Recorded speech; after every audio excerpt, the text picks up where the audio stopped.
सत श्री अकाल दोस्तों, मेरा नाम कल्याण सिंह कल्याण है और अरसे तो असी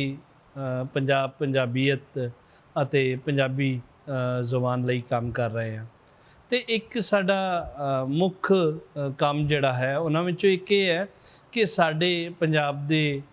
ਕਿਉਂਕਿ ਸੁਚਲ ਧਰਤੀ ਰਹੀ ਹੈ ਔਰ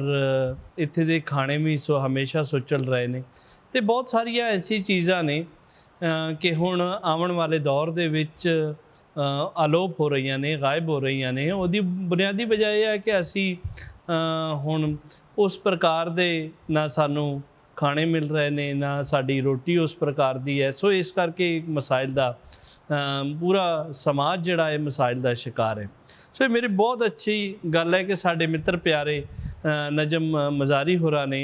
एक काम शुरू किया है कि उन्होंने चिल्तन प्योर दे नां दे उत्ते कुछ ऐसियां चीज़ां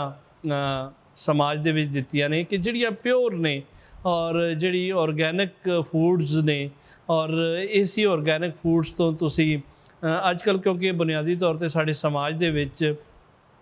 साढ़े आवन वाली पीढ़ी नूं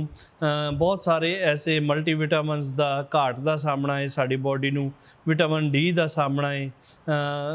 M6 का सामना है। सो इस करके ये जिहड़ी चीज़ां ने चिल्तन प्योर के नां दे उत्तों इहदे विच तुहानूं बहुत सारिया ऐसी चीज़ां लभ जाणगीआं जिहड़ियां तुहाडी